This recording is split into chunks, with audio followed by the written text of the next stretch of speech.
Todos e a todas. É uma alegria recebê-los e recebê-las aqui. Hoje nós temos dois convidados que a gente agradece muito, na realidade, já, né? A Juliana, pelo IFE Campus Restinga, o IFRS, o Thiago, da Unipampa. Muito legal fazer essas parcerias. Tenho certeza que eu estou agradecendo aqui em nome, né, da equipe de professores que compõem o PRAPED, né?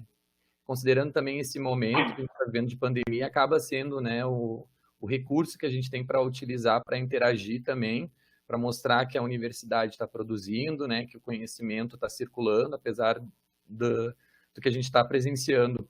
E nesse momento em específico, falar em letramento, né, pensando em cortes, enfim, né, do governo em termos do Fundeb, enfim, eu acho que é mais, né, do que importante a gente pensar em questões atreladas ao letramento, pensar em planejamentos, como a gente está pensando os nossos alunos, a atuação que a gente está fazendo, né, em diferentes redes, em diferentes esferas, enfim, que a gente acaba atuando.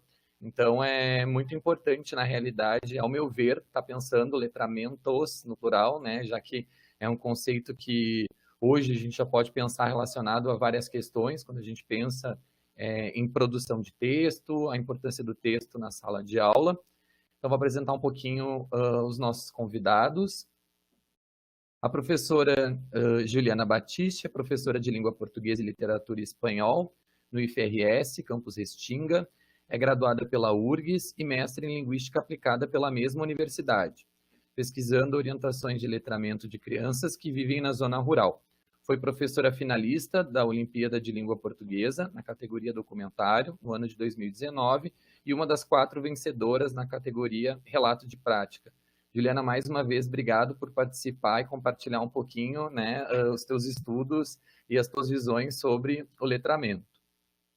O professor Thiago Santos da Silva é doutor em letras pela UFSM, é professor do curso de licenciatura em letras, português e literaturas de língua portuguesa da Universidade Federal do Pampa, Unipampa, campus Bagé.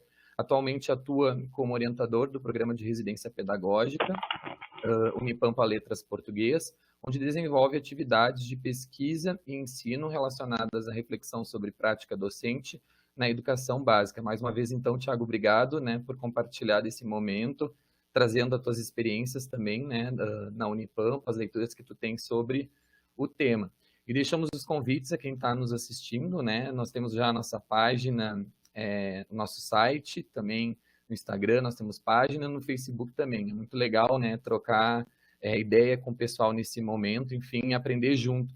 Eu acho que esse momento, mais do que nunca, é um momento de compartilhar experiências, ver o que está dando certo, né? Se para mim é a realidade aquilo ali está dando certo, enfim, e repensar também a nossa prática, né? Mais do que tudo nesse momento que a gente está vivendo de distanciamento.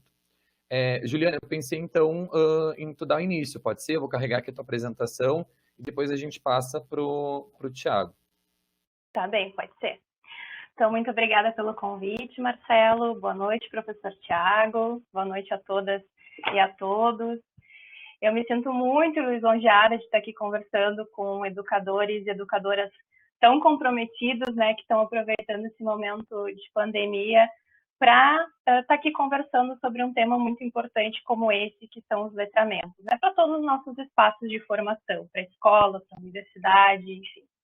E eu quero dar uma boa noite especial para as minhas alunas da Letras, lá do Campus Restinga, que eu sei que estão aí.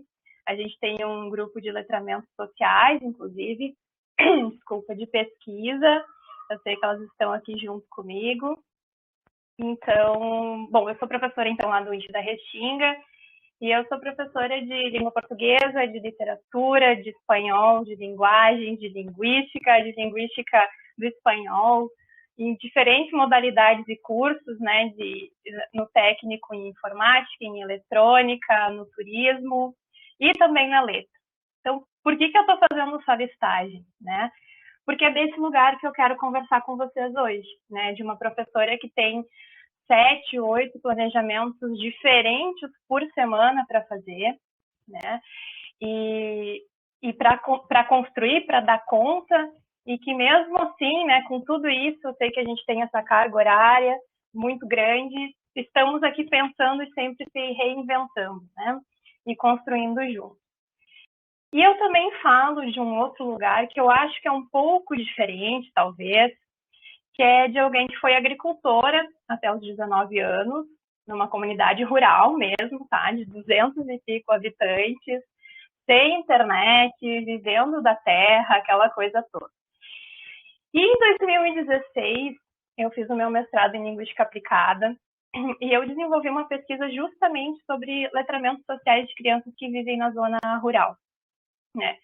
E esse meu pertencimento deu essa possibilidade de colocar como objeto de estudo um lugar tão não tematizado no curso de letras, né?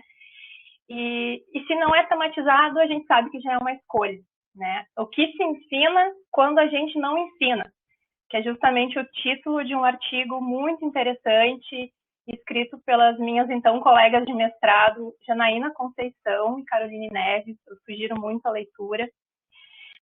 E hoje eu sou professora, né, de um instituto num bairro periférico de Porto Alegre, numa organização urbana de sociedade, né, e a forma com a qual eu levo as minhas duas primeiras identidades para a terceira, que num primeiro momento parecem não conversar, é justamente o que eu quero conversar com vocês hoje, né? Como a gente circula por diferentes contextos de letramento, né?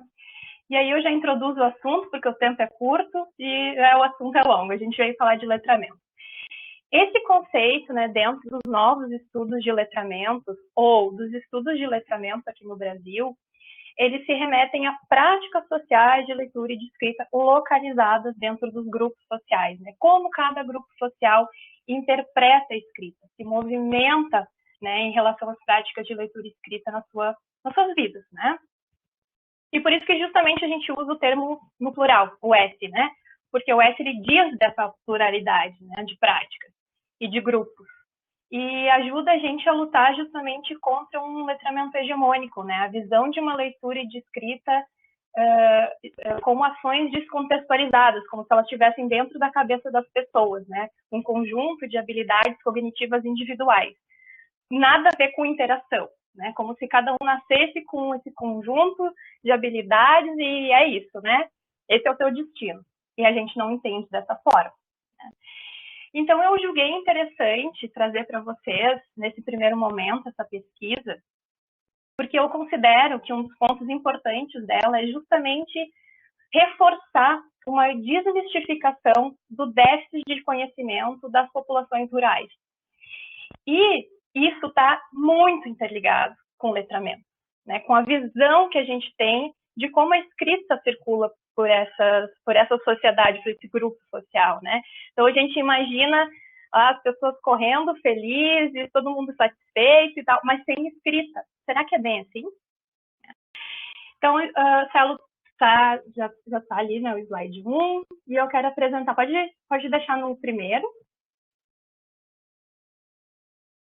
Então, eu quero apresentar aqui o contexto dessa pesquisa para vocês, né? Ali, na primeira foto é a escola, na de baixo é a janela da sala de aula, um lembrete, né, a partir de uma tarefa da aula de inglês. E na terceira é a placa da comunidade, né, escrita e desenhada à mão, que alerta para o cuidado dos motoristas, os motoristas precisam ter em relação ao tráfico de vacas, né? E esse é o contexto que eu vim conversar com vocês, né? Então, eu fui lá, eu acompanhei durante 9 meses 6 crianças detidamente, os meus participantes focais, de primeiro e terceiro ano, uma classe multisseriada, 6 e 8 anos, de uma escola estadual, de uma comunidade rural de 330 habitantes, né? Desculpa. E aí eu observei, então, que nos eventos de letramentos, que são os momentos observáveis, né, dentro dos estudos de letramento, no momento que a gente pode observar e analisar das práticas de leitura e de escrita, os momentos, então, os eventos de letramento que aconteciam dentro dos projetos, porque essa escola ela trabalha com a pedagogia de projetos, e a gente acho que pode falar bastante sobre isso depois, né, proporcionavam um encontro muito interessante entre os conhecimentos, os saberes dessa comunidade e as práticas de leitura e de escrita que a escola estava promovendo.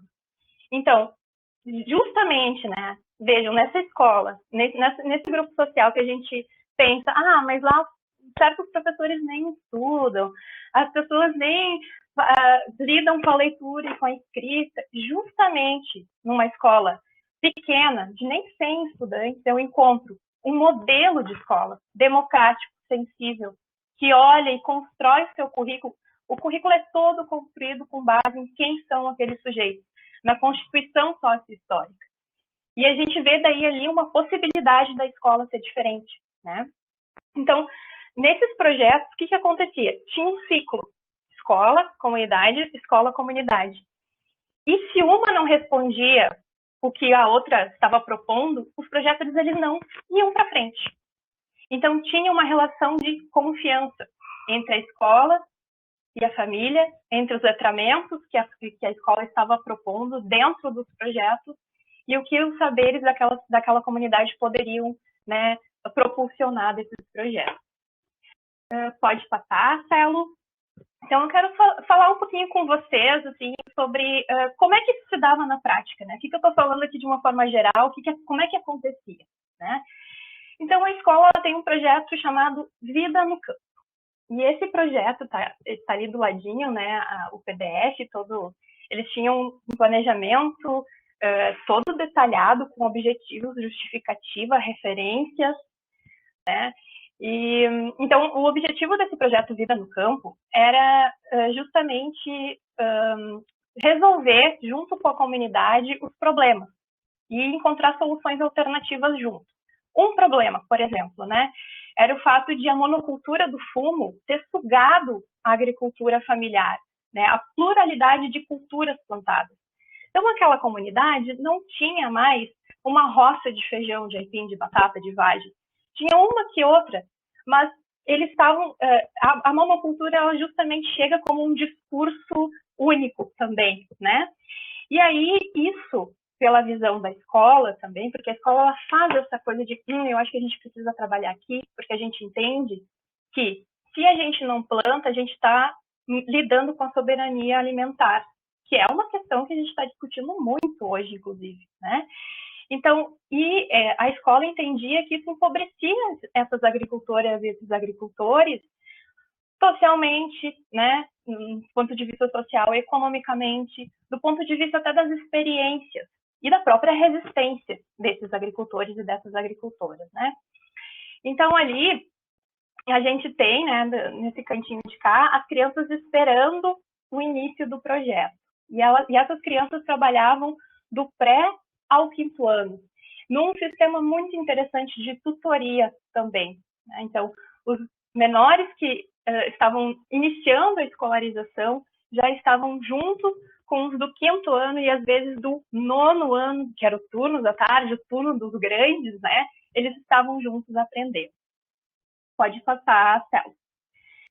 Então, eu trouxe para vocês aqui a primeira tarefa... Desculpa te atrapalhar. Passou uns 10 minutinhos. Tu quer que eu te avise quando chegar a uns 15? O que que tu pensa, assim? Só para te avisar. Eu também eu tô por ti. O que que tu pensa que é melhor? Tu me avisa no 15? Pode ser. Pode ser até o 15? Não, perfeito. É que era aquilo que a gente tinha pensado. Acaba acontecendo a gente se empolgar também. É verdade. Então, essa é a primeira tarefa. Vou dar uma corridinha aqui, tá? Essa é a primeira tarefa. Então, olha só o que eles tinham que fazer. Eles tinham que fazer uma pesquisa e marcar o X no que eles produziam em casa, né? Então, esse Xzinho é da primeira e as outras questões diziam respeito às possibilidades de comercialização do que sobrava para vender, né? Do consumo próprio para venda. E eu quero salientar para vocês como eles tinham que assinar. Pesquisador. Não é aluno, né? Então, isso significa, tá? Isso significa. Celo, pode passar. E eu trouxe para vocês, então, acompanharem comigo um pequeno momento dessa negociação oral em relação ao projeto. Então, a Bruna, ela está lá com a folhinha de pesquisa na mão e diz assim: e o principal motivo é ajudar os agricultores. Ajudar a vocês, que um dia vão ser agricultores conscientes. Ter consciência de que é bom ser agricultor, de que é ótimo ser agricultor. E que muitas vezes a gente não se dá conta. Muitas vezes a gente não se dá conta disso. Bom, gente, o que está sendo dito aqui, né? Qual que é a interpretação de letramento? Não é um mero panorama, um mero levantamento, né? Claro, a língua escrita ela vai circular, vai ter negociações orais, mas por que eu estou trazendo essa língua escrita e por que eu estou colocando esses sujeitos como membros e pesquisadores. Né? Tá, e aí eles levaram para casa, responderam, depois eles voltaram com a pesquisa, se ela pode passar, e fizeram esse gráfico, né? Um gráfico coletivo, de novo, do pré ao quinto ano. E aí eles adicionaram, fizeram uma interpretação do gráfico, adicionaram a questão dos produtos industrializados. E eu já vou finalizar, pode ir, Celo, para o próximo slide, por favor. Então, essa é a última tarefa que eu vou trazer aqui para vocês. E aí, assim, o que as professoras fizeram? E era um planejamento conjunto, tá? Elas sentaram e colocaram nessa folha o que eles tinham que fazer. E pesquisar nas duas bodegas do centrinho da comunidade quais eram os preços desses alimentos e também os industrializados. Do que veio aí? Uma série de aulas. Por exemplo, por que é mais caro na bodega? Por que uma marca de margarina é mais cara que a outra? Aí já engatou uma discussão sobre gorduras trans. Depois, uma discussão dos impostos. Para que servem os impostos? O que é o Estado? O que o Estado faz com os impostos? E aí, a última discussão foi: os impostos também servem para a gente pagar a educação. E vocês, como estudantes, moradores da zona rural, vocês precisam lutar pela educação. A gente não está aqui fazendo um favorzinho para vocês, não. A gente está aqui fazendo o nosso trabalho. E vocês têm que lutar por isso. Pode passar, Céu. E a última, essa é a culminância do projeto, né? O projeto terminou com uma feira agrícola, onde eles puderam apresentar os seus produtos, intercambiar o que eles produziam também, questões de artesanato, produtos artesanais. E assim, para que serve o letramento nessa escola? Os eventos de letramento, eles estão ali sensíveis aos problemas dessa comunidade, convidando essa comunidade para resolver. E eles valorizam os membros, né, os conhecimentos dos membros. Eles não estão fazendo sozinho ali na escola, eles estão fazendo juntos, é todo mundo junto, né?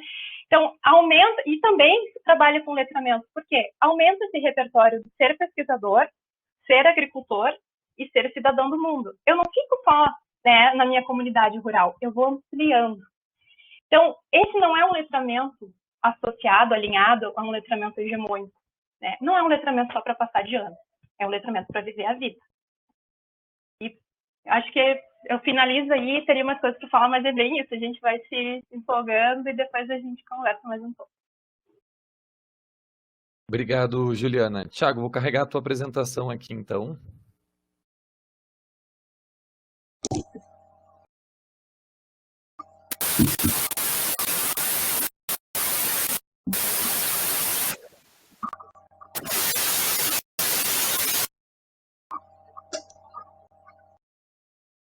Posso? Acho que deu uma desconfigurada. Não Deu? deu, mas enfim, vou falando. Tá. Então, queria agradecer, né, o convite do Marcelo, né, da boa noite a todas, a todos, a todos, né, assim como a Juliana, né. Não vou te chamar de professora Juliana, vou te chamar de Juliana. Tá? Também acho que essas trocas são fundamentais, né, no momento, e a gente utiliza isso para a gente crescer. Acho que quanto mais a gente escuta pessoas de lugares diferentes, eu acho que a gente mais e mais cresce e troca. Eu acho que isso, como o Marcelo falou no começo, é uma das vantagens, né, que esse momento está nos possibilitando. Bom, sobre o que eu vou compartilhar com vocês aqui, né? Eu pensei, como o Marcelo falou, né? Eu sou da Universidade Federal do Pampa, né? Eu trabalho na Unipampa desde 2016. E aí, lá na Unipampa, eu falo lá porque eu não estou em Bagé agora, estou em Santa Maria, por isso que eu vou falar às vezes lá. Mas lá na Unipampa eu trabalho basicamente com sintaxe, eu sou professor de sintaxe do curso de letras, né? E trabalho com orientação de estágio, sou orientador. Desde que eu entrei na instituição eu oriento estágio. Então, a partir desse lugar de orientador de estágio, porque eu vou falar um pouquinho com vocês aqui, porque eu não tive uma vivência muito grande da realidade da escola, né? Eu fiz a graduação, da graduação eu entrei no mestrado, do mestrado eu entrei no doutorado, do doutorado eu entrei no Unipampa. né? Eu trabalhei como um professor substituto, mas eu não tive uma vivência assim muito como professor na escola, né? Mas desde que eu comecei a trabalhar lá, eu trabalho como orientador de estágio. Eu entrei em 2016 e 2017 eu já estava coordenando o PIBID, então eu coordenei o PIBID de 2017. Em 2018 também, terminou agora a última edição do PIBID, agora em janeiro desse ano. Agora, mês que vem, a gente vai começar a residência pedagógica. Então, esses programas são espaços que me permitem estar sempre em contato com a escola, sabe? E esse contato me ajuda a rever a minha prática no estágio, como orientador, até na própria sintaxe, né? Me ajuda a rever uma série de coisas. Então, eu pensei em dar um nome aqui, né? Que seriam práticas socialmente engajadas de multiletramentos. Então, eu parto desse lugar do multiletramentos para falar. E sempre quando eu oriento, eu tento que os meus alunos partam desse lugar dos multiletramentos, porque eu entendo essa noção de letramento, né, ou de letramentos como um guarda-chuva, né? E aí cada perspectiva vai olhar algum aspecto, mas estamos todos falando dessas práticas de leitura e escrita socialmente, né, contextualizadas. Acho que estamos todo mundo falando, mas aí tem algumas pequenas distinções e aí eu fui olhar para os multiletramentos e acabei me aproximando e acreditando nessa perspectiva. Mas eu gosto para a gente partir, eu vou pedir para o Marcelo passar, que a gente tem uma definição dada pela professora Roxane Rojo do que são os multiletramentos, né? Ela vai dizer assim: diferentemente do conceito de letramentos, né, os letramentos múltiplos, que não faz senão apontar para a multiplicidade e variedade das práticas letradas, valorizadas ou não na sociedade em geral, o conceito de multiletramentos, é bom enfatizar, aponta para dois tipos específicos e importantes de multiplicidade presentes em nossa sociedade, principalmente urbanas, na contemporaneidade. E aí ela diz: a multiplicidade cultural das populações e a multiplicidade semiótica de constituição dos textos por meio das quais ela se informa e se comunica. Então, é a partir desse lugar que eu gosto de pensar, né? Quando a gente articula essa multiculturalidade, né, com essa multiplicidade semiótica, quando a gente considera a intersecção ou a relação entre essas duas multiplicidades no processo de aprendizagem, né, de ensino-aprendizagem, a partir dos multiletramentos, né? Porque eu venho de uma perspectiva teórica que vai entender, que vai apontar muito para esse aspecto da multiplicidade semiótica, né, de olhar bastante para os aspectos essencialmente linguísticos. E eu achava que eu sentia falta desse olhar que eu acho que entra um pouco no que a Juliana falou, desse olhar hegemônico, né? Como é que a gente traz esses outros lugares e a gente pensa e não fica reforçando esses lugares de letramento já institucionalizados, né? Como é que a gente traz outros atores, outras vozes, outros lugares de mundo para esse processo de aprendizagem. Mas vou tentar trazer um exemplo agora para ver como é que isso aconteceu, assim, basicamente, assim, tentar dar uma... Porque isso tudo parece muito bonito, mas, assim, às vezes parece muito vago, né? Acho que o exemplo ajuda a tornar a coisa mais concreta. Pode passar, por favor, Marcelo.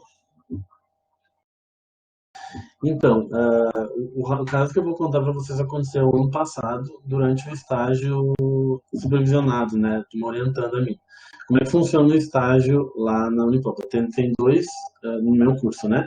Tem dois estágios, um estágio de ensino fundamental e um estágio de ensino médio.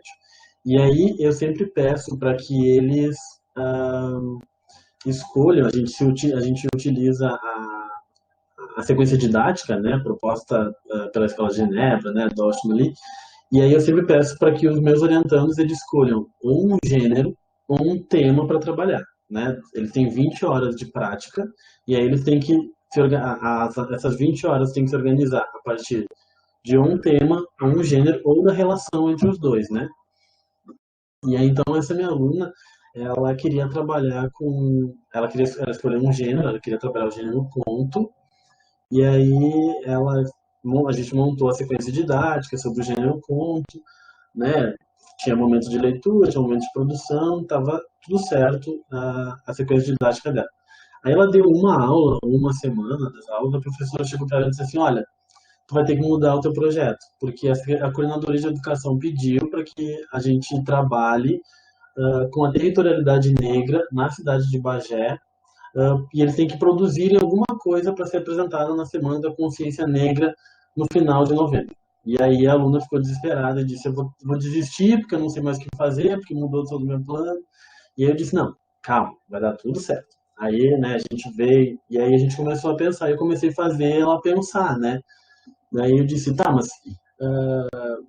tu queria trabalhar o conto, né, mas assim, o conto tem a ver com o quê? Se a gente pensar nos contos de fadas, a gente tá falando do quê nos contos de fada? Tem uma coisa de mágico no conto de fada, né? Isso não se aproxima com aquilo que a gente entende de lendas, né?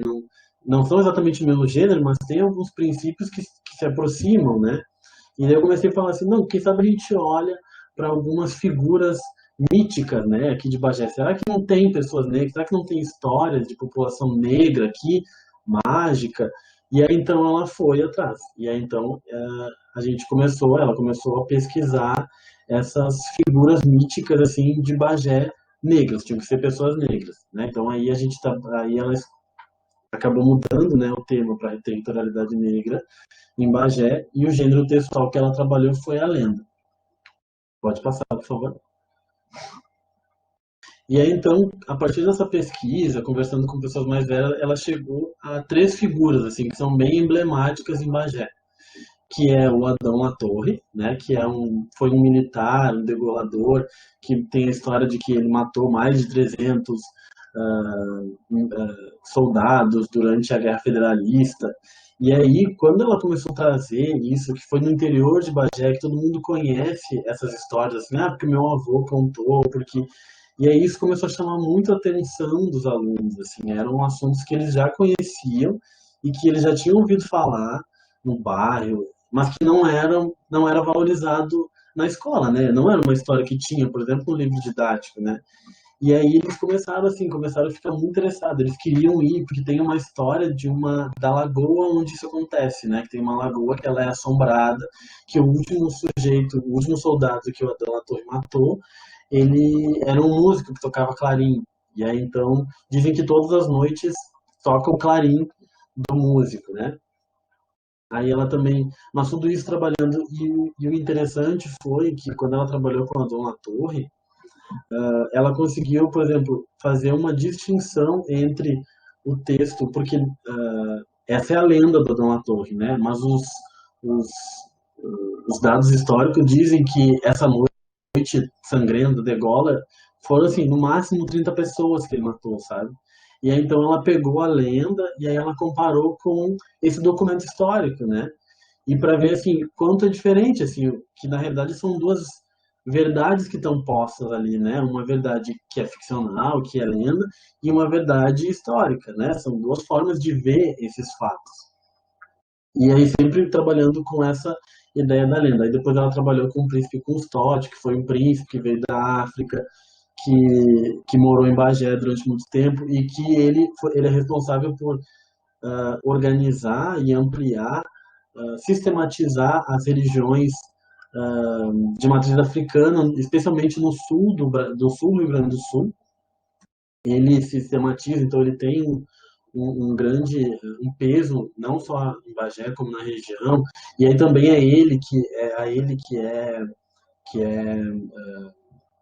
a autoria, por exemplo, de ter feito o assentamento do Bará do Mercado em Porto Alegre, né? Então, é uma figura que transitou pelo Estado, que tem um peso da religiosidade muito grande.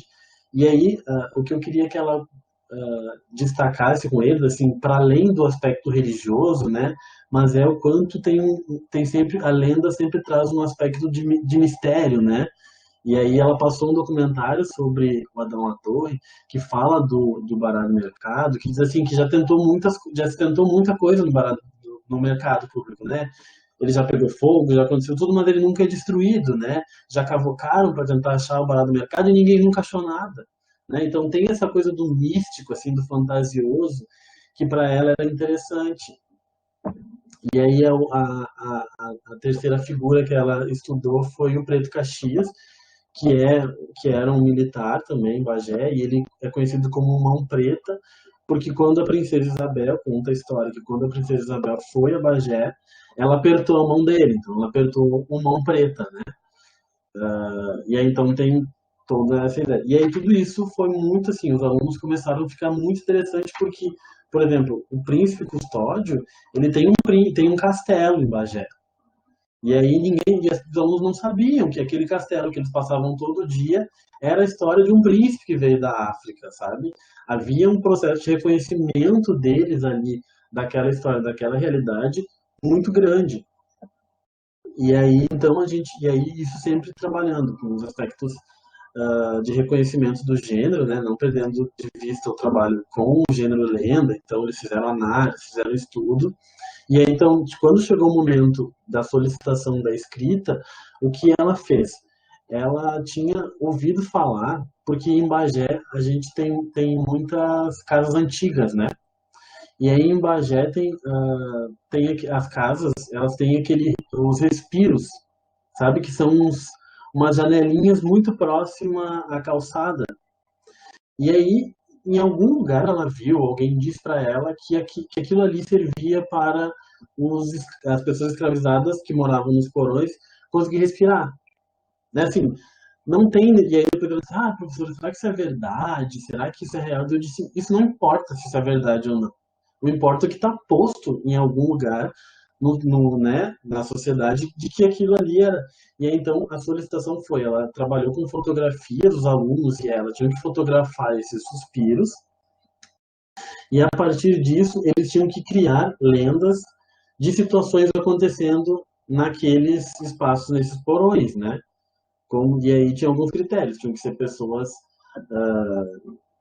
negras, pessoas escravizadas, pessoas que viveram naquele contexto em Bagé, e aí então aconteceram, assim, surgiram histórias fantásticas, assim, de pessoas que ficaram presas, de pessoas que fugiram e eram vistas pelos suspiros, assim. E aí no final ela fez um livro com essas histórias. Pode passar, por favor. Thiago já Que é, passou uns 11 minutinhos. A gente vai. Quer que eu te avise quando fechou? eu já estou terminando. Tá. Aí então são os livros, né, que ela fez. Ela não conseguiu finalizar completamente porque bem no final do ano foi quando aconteceu a greve no estado ano passado, e aí ela não conseguiu finalizar. Ela conseguiu que alguns alunos mandassem as suas lendas para ela, e ela conseguiu fazer esses livros assim. Mas por que eu resolvi trazer esse exemplo aqui? Porque eu acho que de alguma forma esse exemplo ele nos ajuda a entender assim como essas práticas de letramento nos ajudam a trazer para o seio da discussão histórias e vivências que estão próximas desses alunos, né? Porque especialmente em Bagé, que eu observo assim, existe uma população negra muito grande que não se vê representada, que não se vê, a gente não tem monumentos em Bagé para pessoas negras, a gente não tem ruas com o nome de pessoas negras lá em Bagé, apesar de ter uma grande população. Então, eles poderem, e quando eu fui observar na sala de aula, tu via eles de alguma forma se reconhecendo com essas histórias, assim, relembrando, e aí eles traziam histórias da avó, sim, meu avô falava isso, meu pai falava isso, alguém falava isso, então isso ajudou os alunos a se reconhecerem enquanto participantes da construção dessa história, mesmo que por meio de uma lenda, né, que a gente não estava trabalhando, e eu tentei que ela deixasse bem claro que a gente não estava trabalhando com a ideia de verdadeiro ou falso, de que isso aconteceu, isso está posto no contexto da sociedade bagiense, e isso precisa ser, de alguma forma, reconhecido e valorizado, que é a história que não está no centro da cidade, mas que está, talvez, nas periferias, no interior, nesses lugares que não são escolarizados, né? Mas acho que era um pouco isso que eu queria compartilhar com vocês, e estou aberto para a gente poder trocar e conversar mais um pouquinho. Tá? Muito obrigado. Juliana, eu sei que tu tem um relato também de prática, né, das Olimpíadas. Eu não sei se a gente coloca na sequência também para fazer um balizamento, né? O Thiago apresentou um relato aqui muito interessante também a partir do dele. Eu não sei o que tu acha. A gente apresenta o teu e abre pro pessoal as perguntas também. Tem várias coisas interessantes que eu fiquei anotando aqui enquanto vocês falavam. O que tu acha? Eu acho que pode ser. Faço um relato rapidinho, então, da Olimpíada. Não sei se o pessoal está de acordo também, se pode ser assim, Ah, né? quem tá nos ouvindo também. Mas É eu que é acho que interessante a ideia das práticas, desculpe te interromper, porque daí as pessoas conseguem visualizar, né? No sentido assim, bom, aqui o professor tem uma perspectiva de letramento ao trabalhar, né? Então eu não sei o que tu pode ser. pensa, assim, né? Pode ser, Ali então. pela apresentação do Thiago ficou super evidente na realidade, então acho que trazer também a Olimpíada, acho que é um... Sim, eu até te mandei meu material, o Celso pode pôr, por favor. Sim. Tá. Então, gente, eu dou aula no IF da Restinga agora, atualmente, né? E comecei, na verdade, ano passado. Então, eu sou uma professora nova no campus. E quando a gente não conhece a comunidade, eu acho que a gente precisa conhecer, tentar conhecer, né, a comunidade. E, enfim, eu fui pesquisar um pouco sobre a história do bairro, porque justamente, né, para a gente conseguir vislumbrar o que a gente a gente quer trabalhar, né? E o bairro, para quem não sabe, né, ele tem uma história de luta muito forte, né? Ele surgiu justamente das pessoas sendo despejadas do centro da cidade, da ilhota, né? Porque a população pobre, né, não tem direito a áreas centrais, né? Então elas precisam, né, esses nossos governantes eliminam as pessoas das áreas centrais e dali que o bairro nasce. Então o bairro já é uma resistência, né? Ele já apresenta essa coisa forte da luta. E o próprio IF da Restinga, ele nasce a partir de uma luta comunitária, a partir de uma das moradoras engajada politicamente, ela entra em contato com a implementação dos IFs, que é uma implementação relativamente recente, né? E ela organiza essa comunidade para exigir que o bairro também tenha um IF, que a gente também merece educação de qualidade. Então, olha esse cenário, né? Eu estava indo para dar aula ali. Então, eu já sabia que mostrar essas denúncias sociais seria um terreno profícuo aqui, lá no IF da Restinga, né?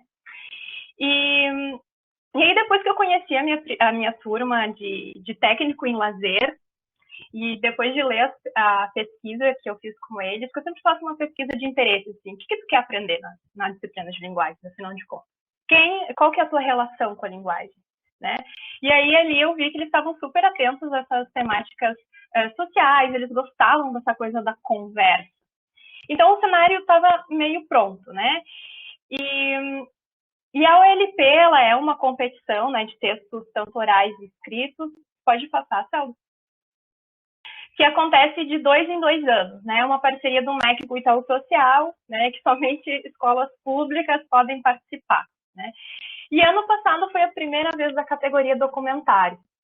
E eu achei que seria um ótimo projeto, porque nessa pesquisa, e eu vendo esses estudantes, né, eles estão sempre com um celular. Não importa se esse equipamento, né, ele seja de alta qualidade, seja de última moda, né, a última geração, mas eles estão sempre com o equipamento.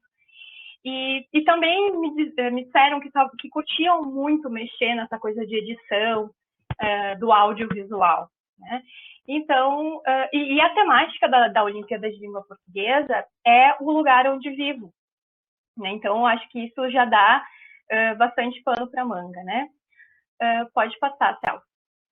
E aí, na semana seguinte, e aí, o que eu fiz? Eu propus de uma forma geral, assim, e aí, gente, olha só, existe uma competição de textos orais escritos, vocês pilham? A gente pilha, Sora. Aí, de uma semana para outra, ela vai a Sora, né? Ler, estudar o material, e eu selecionei partes do edital para ler com eles, inclusive fazendo marcações em amarelo, né? Porque como é que a gente lê documento? É fazendo marcação, né? E às vezes até lendo em voz alta, olha aqui a data, o documento precisa disso, daquilo, e a data de entrega é essa. E eles estavam assim, que saco isso aqui, mas tá, a gente entende que a gente precisa ler juntos mesmo. porque a gente fez uma votação, né? Esse aqui é o edital. Vocês querem mesmo? Daí todo mundo, sim, tá. Quem é que não quer? Por que não quer? E aí é uma construção, de novo, coletiva a partir de um gênero muito importante, inclusive para a vida deles, porque os estudantes, eles concorrem, né, a bolsas de IC, bolsas de extensão, ao auxílio estudantil, eles precisam prestar atenção nesses gêneros para fazer, né, no mundo deles, daquele momento, inclusive, né. E claro, né, a gente não leu só documentos para o cotidiano, ou gêneros do discurso que se relacionavam ao cotidiano, né? Nesse projeto, a gente leu 4 de despejo, a gente leu a Metamorfose. Então, esse movimentar-se por diferentes letramentos é muito importante para um projeto, né? Que visa o letramento como, e entende como práticas sociais, né? Pode passar, Celo. Então, o projeto ele durou de fevereiro a agosto. Teve a sequência do material da ULP, mas eu fiz muitas modificações, porque aquele material, ele é um material de consulta, né? Então, a didatização, e é a gente que conhece os nossos estudantes, a gente sabe o que vai colar, o que não vai colar, né? Ou o que a gente pode construir, o que a gente não pode.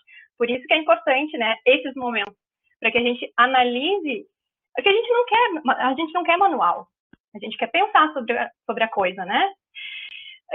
Pode passar, Cel. Então, no bloco 1, eu quero falar para vocês de uma tarefa muito legal sobre entrevista.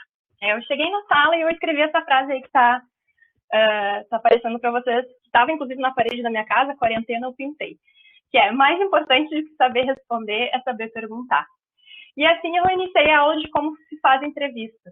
E a partir dessa afirmação a gente foi elaborando hipóteses, né? Do que uma pergunta bem elaborada pode me permitir acessar de uma pessoa, de uma história, de uma comunidade. E a gente viu 2 trechos, né? Na verdade, de 2 documentários do Jogo de Cena e do Edifício Master. E a gente tinha que anotar a sequência interrogativa do Coutinho. E tentar reproduzir, porque ele é genial, né? Nessa coisa de conversar com as pessoas por meio de entrevista. Aí a tarefa deles era, vocês têm que ir para casa ou para o bairro, enfim, e fazer a entrevista, fazer as sequências interrogativas. Na próxima semana a gente analisa e vê se sequência abriu e fechou, ou fechou caminho. O que a gente faz para o nosso documentário mesmo, né? Pode passar, Théo. Do bloco 3, eu quero trazer uma tarefas, na verdade, da pré-produção, né? Que são textos mais longos foram textos mais longos produzidos por eles, né? Então, essa coisa também, né? A gente fez um documentário que é um gênero do audiovisual. A gente trabalhou muito a gramática do audiovisual, mas por trás de uma produção audiovisual, quanta produção escrita não tem, né? Então, o projeto, ele envolve o projeto documentário, que inclusive a gente tinha que enviar, né? Tinha sinopse, argumento, roteiro. Era muita coisa para escrever. E então a gente leu muitos exemplos, né? Muitos textos, muitas sinopses, muitos argumentos, muitos roteiros. A gente, inclusive, estudou bastante a fundo o roteiro do Ilha das Flores. Então, a gente viu como é que eles sequenciavam, porque é um documentário que já está no ambiente escolar há um tempo, né? E aí, como é que a gente fez para as questões linguísticas? Porque eu acho importante a gente comentar isso também, né? Então, onde eles fizeram essas produções? No Drive. E aí eu fui orientando para reescritas no Drive. Então, eu fazia comentários, os bilhetes orientativos, que é o que eu acredito, né, para a gente ensinar também ali, uma das coisas, um dos métodos, é a gente fazer esses bilhetes orientativos, eles foram feitos ali no Drive e a gente foi conversando. E assim, né, gente, eu tinha 5 períodos com eles na disciplina de linguagem, então isso me favoreceu também.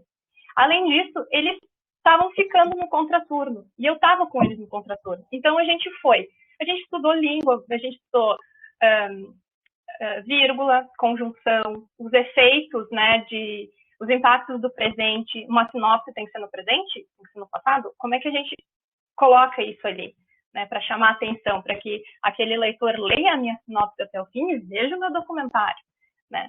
Então, essas questões todas foram trabalhadas em grupos menores. Claro que isso é um contexto bem próximo ao ideal, né, de a gente ter tempo, de a gente construir, de a gente ficar nos grupos menores. Mas, claro, eu me disponibilizei e eles também. Eu estava lá no meu turno que eu não precisava estar, né? E a gente acha que tem que conversar sobre isso também, né? Sobre as nossas condições de trabalho, porque um projeto que abarca letramento precisa nos dar condições de ler, de ver documentário, né? Quantos documentários não precisei ver para levar para ele disso? Então, os nossos repertórios precisam ser alimentados também. E como é que a gente faz com, às vezes, né, 8 planejamentos diferentes? Né? Às vezes, 15 planejamentos diferentes. Né? Então, eu acho isso uma coisa importante de a gente conversar. Pode passar, Celo. Então, aqui são alguns exemplos do roteiro e do argumento. Pode passar, Celo.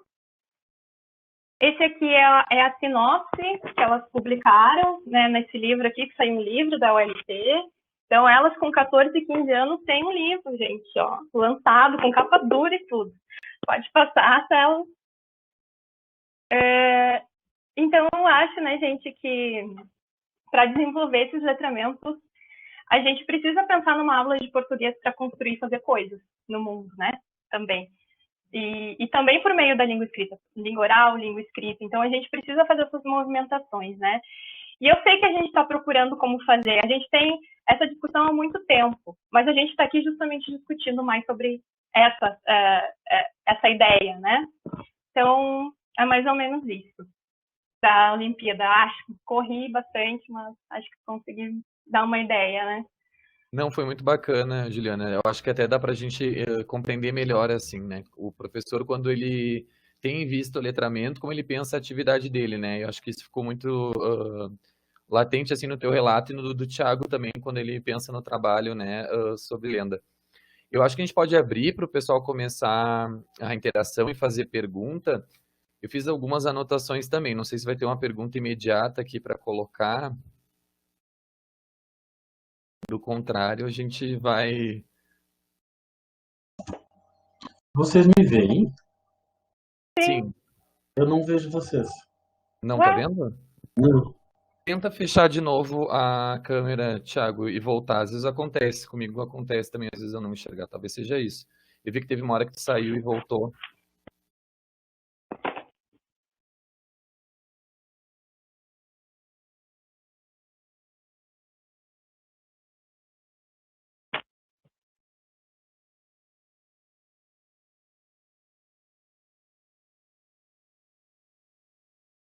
E agora, Thiago, tá nos vendo?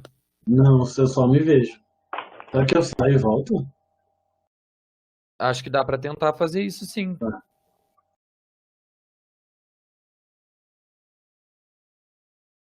Ainda não chegou nenhuma pergunta e o Thiago deu uma saída e vai voltar. Mas eu vou lançar aqui umas questões que eu achei interessantes que os dois falaram, né, Juliana? Que é a questão do engajamento, né? Entender também esse momento de escrita como um momento de engajamento.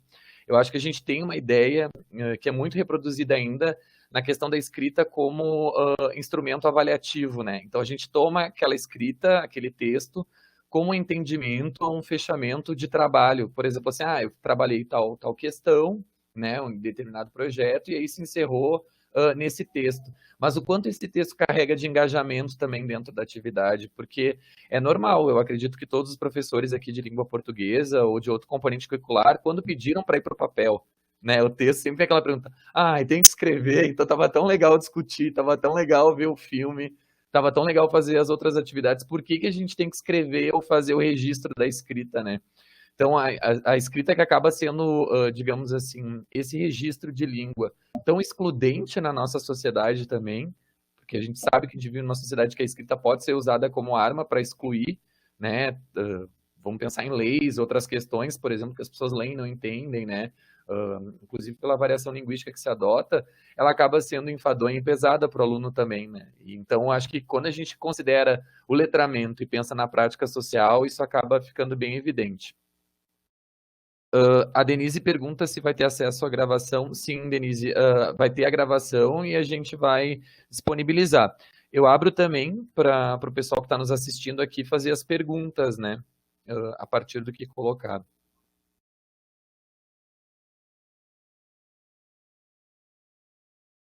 Não, e aí, essa coisa do... Posso comentar? Meu Deus. Claro. Não era uma pergunta, né? Lançar, na real, para a gente pensar Sim. junto a questão do engajamento, que os dois falaram, Sim. né? Inclusive o título do que o Thiago apresentou tinha a questão do engajamento. Sim. Eu acho muito interessante também a gente pensar como profs esses dois momentos, já prevendo essa coisa do e tem que escrever, né? Porque eu sempre tenho as minhas grades de avaliação, já pensando em avaliação, porque assim, a grade de avaliação ela nos ajuda, né, justamente a prever o nosso trabalho. Então não é uma grade de avaliação que exclui, é uma grade de avaliação que ensina, né? E justamente os materiais da Olimpíada de Língua Portuguesa são muito interessantes. Eles nos ensinam bastante coisa também, né? Porque ela tem uma grade de avaliação que orienta. Agora, eu considero, né, que a grade de avaliação para os gêneros do discurso são diferentes das grades de avaliação para o próprio envolvimento do projeto, né? Então, assim, Sônia, mas aqui eu comentei o tempo inteiro na aula. Não. Sim, tá, isso aqui diz respeito ao engajamento, mas aí vamos fazer uma relação com o que a gente está produzindo e com o que a gente está se propondo a produzir. Então, pensar nessas grades como orientativas também do nosso trabalho é muito importante como professores, né, de língua portuguesa, né, de linguagem. E o engajamento é importante também, né, e a gente vai fazendo avaliações ao longo do tempo também, porque o que é avaliação? Estou fazendo uma avaliação hoje, inclusive, dessa minha experiência com a Olimpíada, porque, olha só, ontem e hoje, a gente estava trocando mensagens, veio uma mensagem de um aluno assim, Sora, tu quer ser a nossa madrinha no desafio de mídia da URGS? E eu pensei assim, madrinha? Não, é que assim, tem um desafio da URGS, eu acho que ele tem que produzir, desafio crítico, né? Que a gente precisa ter um professor que fique junto com a gente, e aí a gente pensou no nosso trabalho do documentário. Então, olha só, eu avalio como... Isso é avaliação, tipo, olha só o que permitiu essa prática dentro do IFE. Lá está escolarizada, porque, enfim, está acontecendo dentro da escola, afinal de contas, né? Mas olha a ampliação.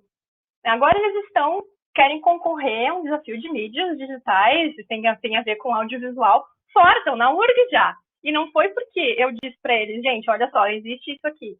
Eles disseram, Sora, tu quer ser a nossa madrinha?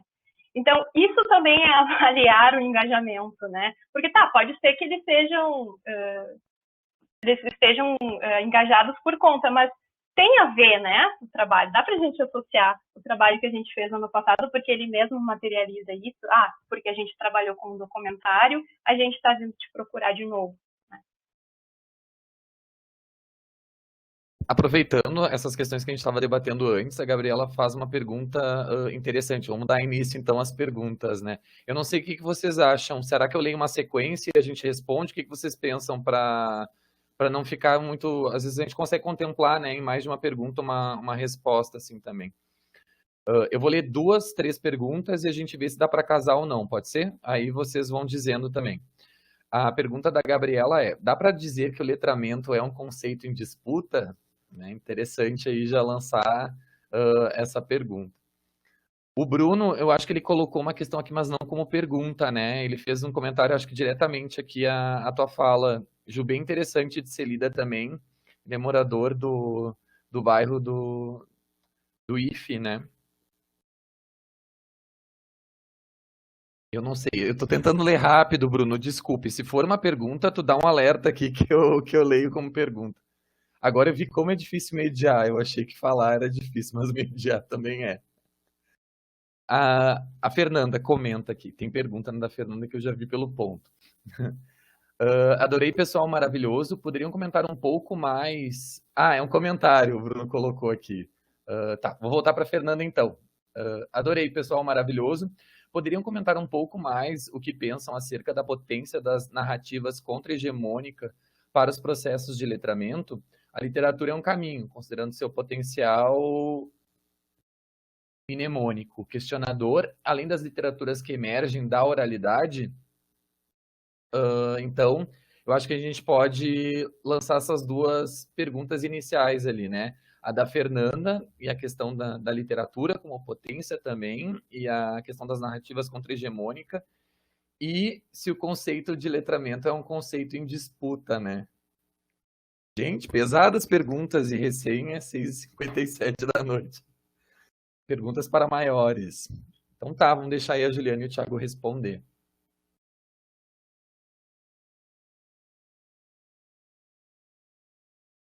Tem que habilitar o microfone, pessoal, e não adianta se olhar.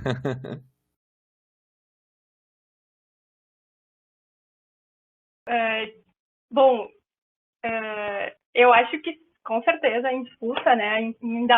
Ainda mais hoje. Inclusive hoje eu estava lendo uma entrevista da Magda Soares, que ela diz assim, nossa, gente, o que é esse MEC, né? Porque justamente existe toda uma volta, falando de alfabetização e letramento, né? Existe toda uma volta, um esforço de uma volta para o fônico, para o método fônico, né? De novo essa discussão, né? Então, obviamente, né, a gente precisa relacionar com os contextos e com os contextos políticos, né? Então, a gente tem aí o Fundeb, como tu falou no início, né, Marcelo, que também diz de uma disputa.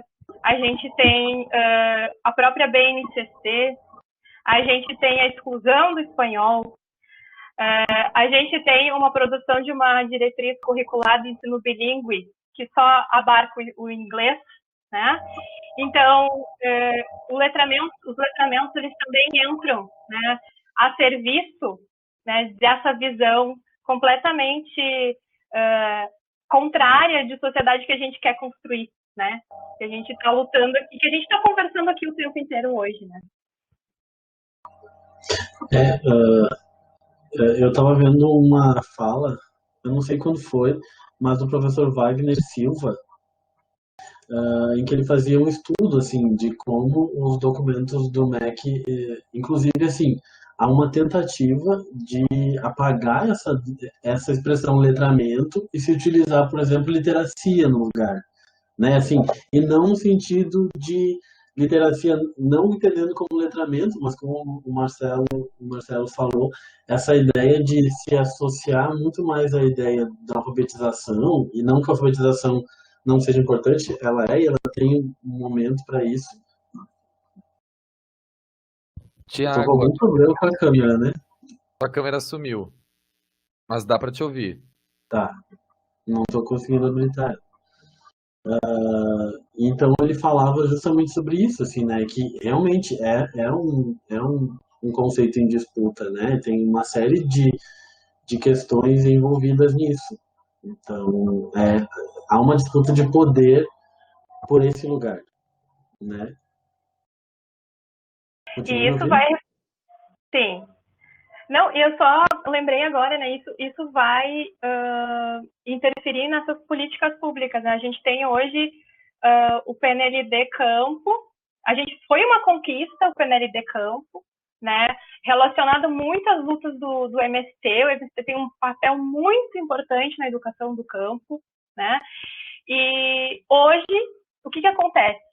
Eu estava até lendo uma nota do MEC que assim, não vai ter, era para ser 2018, se eu não me engano, não vai ter PNLD para o campo, porque a gente vai fazer algo para que todo mundo escolha as mesmas obras. O que isso significa? Né, que a gente precisa, a gente no sentido de, né, as populações rurais precisam se inspirar, inclusive em materiais que se produzem para zonas com uma organização urbana de sociedade, né? Então, eu acho que essas disputas têm tudo a ver com os nossos letramentos, né? E com as práticas sociais desses grupos, né? Que já são vulneráveis, né? A Maria Júlia tem uma pergunta também. Olá a todos, mesmo sentido do comentário do Marcelo. Vocês poderiam comentar um pouco sobre a importância da leitura de textos literários pelo prazer mesmo da leitura? Eu não sei se vocês conseguem casar essa pergunta que foi feita pela Maria Júlia com a outra pergunta que a Fernanda fez, né, da questão da literatura trazer as narrativas contra-hegemônicas, que eu acho que é interessante fazer esse balanço, né, quando a gente está pensando em uso da literatura em sala de aula, né, porque isso se espraia muito mais para o campo, não só do ensino da literatura, mas a gente vai parar para pensar, né, o uso nas aulas de história, enfim, de outros componentes, geografia, né, sociologia, enfim, o que for.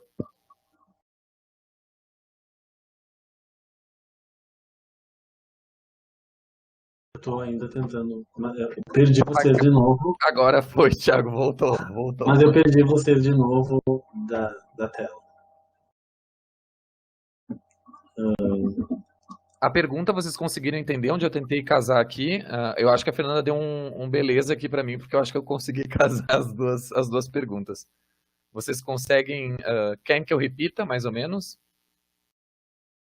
Thiago, tu conseguiu escutar? Consegui. Então tranquilo. Vou abrir para vocês, então, a resposta. Olha, o que eu entendo, assim, né?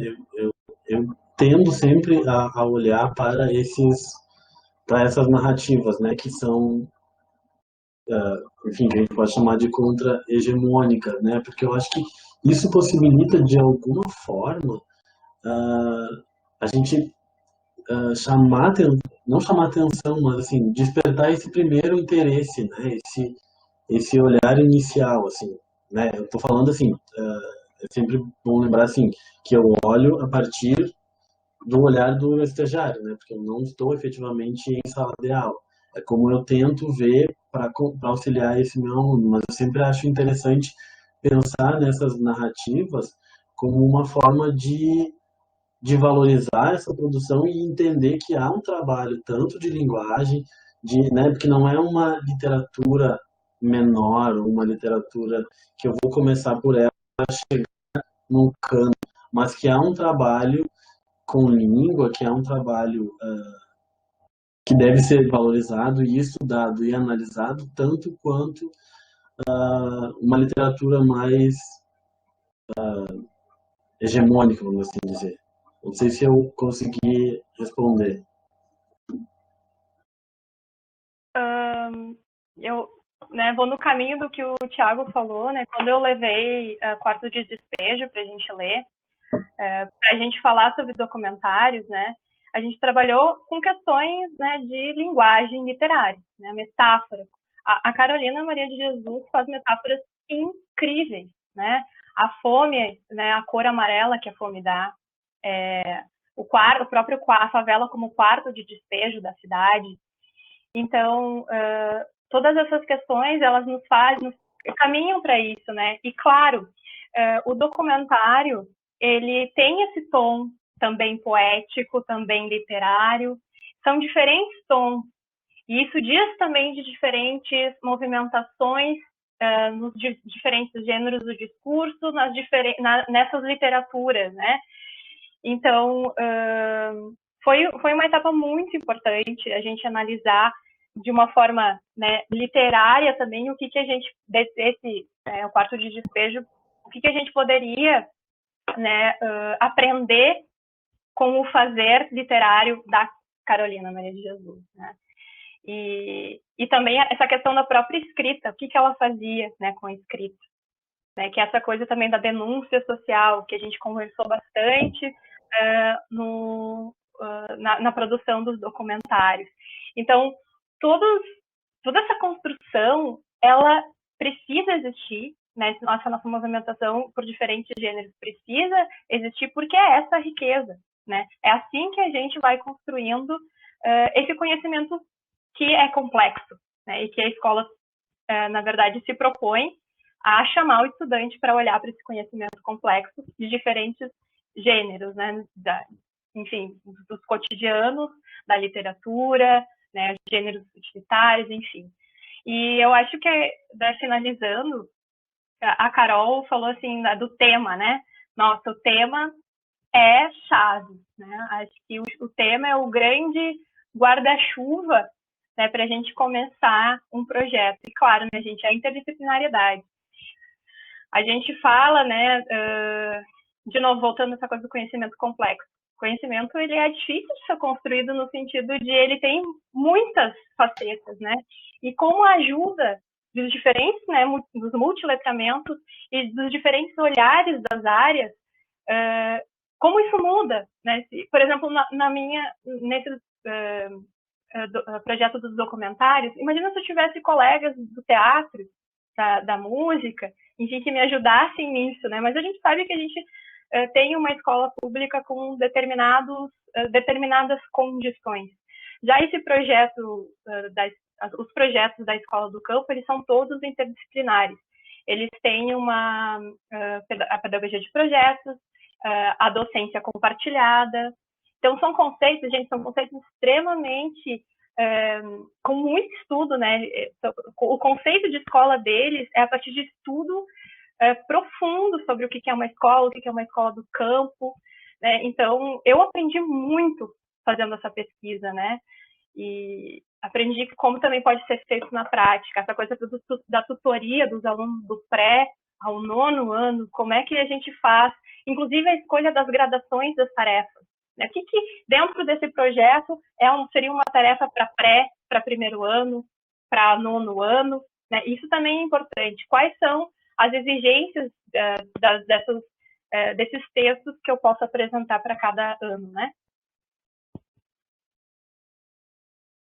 E pensando, né, no que a Juliana trouxe, eu acho que a gente tem realmente muito, muito a aprender, né, com essas outras possibilidades de escola, né. Eu conheço um pouco, né, sobre a realidade da educação do campo, porque a Unipampa tem, Dom Pedrito, que é uma cidade muito próxima a Bagé, tem a licenciatura em educação do campo, e é uma outra forma de se pensar a formação desse professor, né? Não é uma lógica que separa, né? Acho que a gente ainda tem uma formação que separa, que impossibilita o trabalho interdisciplinar, né? E é uma coisa que eu costumo sempre falar, por exemplo, em sala de aula, a universidade sempre delega à escola que ela seja interdisciplinar, mas a universidade, em momento algum, ela se propõe a ser interdisciplinar, né? Tanto que a gente se organiza a partir de uma lógica de departamento, né? Então, as coisas estão ainda muito separadas e a gente sempre espera que o outro faça essas ligações e essas conexões. E aí o outro espera que o outro faça e a gente fica sempre um esperando que o outro faça, né? E aí quando a gente se vê com trabalhos como o da Juliana, e agora, né? Como é que faz? Aí a gente tem que aprender a fazer diferente. Perfeito, é isso aí. Eu acho que a gente está chegando ao fim aqui, na realidade. Eu não sei se alguém tem mais alguma pergunta. É que eu estava tentando acompanhar o chat, não apareceu nenhuma. Eu acho muito interessante. Eu queria tentar sintetizar algumas das questões que a gente discutiu, que eu acho que são interessantes. A gente encerra as falas, né? Mas essas coisas continuam na nossa mente. Eu acho que a primeira vem a questão do engajamento, que não é nem só um engajamento em termos de questões de aluno, mas de professores também. Né, quando a Juliana coloca que é uma questão de conversar com os outros colegas, ver o que os outros colegas estão pensando também, isso é interessante. Quando a gente pensa em letramento, vai para muito além. Pensar na atual situação que o Brasil vive hoje, né, mais do que nunca é interessante a gente colocar o letramento para discussão, considerar as nossas práticas de escrita e de leitura em volta a uma proposta de letramento, né, de emancipação, de cidadania, com os estudantes, e também as questões identitárias, né, ressaltadas tanto na atividade que o Thiago apresentou no trabalho com lendas, né, que é descobrir o lugar onde eu vivo, que depois vira tema, né, da atividade que a Juliana apresenta, mas é um pouco isso, né, esse caminho, enfim, porque, como eu tinha dito, a escrita ela acaba na nossa sociedade ainda sendo um elemento excludente, né, a gente sabe que tem muita gente que acaba sendo excluída, né? Pesquisas, enfim, em torno de população carcerária apontam, né, o baixo grau de alfabetização e de letramento também que a população carcerária tem. Então, é um índice importante para a gente pensar, né, no nosso país, enfim, naquilo que a gente pensa como projeto e o que a gente pensa como sociedade, né? Então, eu agradeço a participação da Juliana e do Thiago aqui para discutir, é muito legal. A Juliana e eu estamos perto aqui na cidade, né, em Porto Alegre, o Thiago já está mais longe, mas é muito legal escutar pessoas em diferentes espaços, saber que a gente compartilha de reflexões muito próximas. Na realidade, agradeço novamente, então, fazendo voz aqui ao grupo de professores que compõem ao Praped, ao Colégio de Aplicação também, está recebendo as falas de vocês, isso enriquece com certeza, principalmente nesse momento que a gente fica pensando se o que a gente está fazendo é pouco, é muito, é mediano, dá certo, não dá certo, enfim, mas pensar sobre isso é muito importante. A Karine coloca algumas questões aqui sobre certificado, que o pessoal está perguntando, enfim. como deve ser feito, né? Quem quiser o atestado, enfim, de participação, é só sinalizar. E é isso. Eu acho que eu vou te dar um print aqui na tela para registrar esse momento, pode ser? Alguém quer participar da tela também, da fotinho? Agora é o momento do pessoal que está nos escutando aqui. Vamos, deixem só. Vamos ver se tem alguém corajoso que... Tudo bem se vocês estiverem lavando a louça nos escutando, não tem problema. Acho que não fui boa, não vai ser meu. Eu acho que o pessoal não quer, viu? Mas tudo bem, a gente tira nós aqui e eu registro. Pode ser? Pode. Eu não tô vendo, né? Sim. Tá. Foi. Então é isso, gente. Muito obrigado a todos que nos escutaram, a todas também. Foi um prazer estar aqui com vocês. É isso. Qualquer coisa também dá para entrar em contato com... vocês não deixaram o e-mail, né, Juliana e Thiago? Dá para copiar aqui no chat, daí para o pessoal, quem quiser isso, trocar uma ideia. Por favor, procurem. Fazer uma propaganda, quem fala aqui é a professora Carol, que também participa do PROPED, que em breve o nosso site vai ter várias informações, por exemplo, a indicação daí para os trabalhos acadêmicos e para produções dos professores que participaram aqui desse primeiro ciclo, né? Então, as coisas estão começando a acontecer a partir do nosso programa de extensão, mas o nosso site é para ser o nosso ponto de encontro e de referência a partir de todo esse compartilhamento de ideias, né, de trajetórias que os convidados e as convidadas trouxerem. Então, fiquem ligados lá no nosso site, tá? Bem lembrado. É isso então, né? Vocês conseguiram passar ali o e-mail para quem quiser entrar em contato? Sim. Tá bom. Fechou, então. Obrigado, pessoal. Boa noite. Boa noite. Boa noite.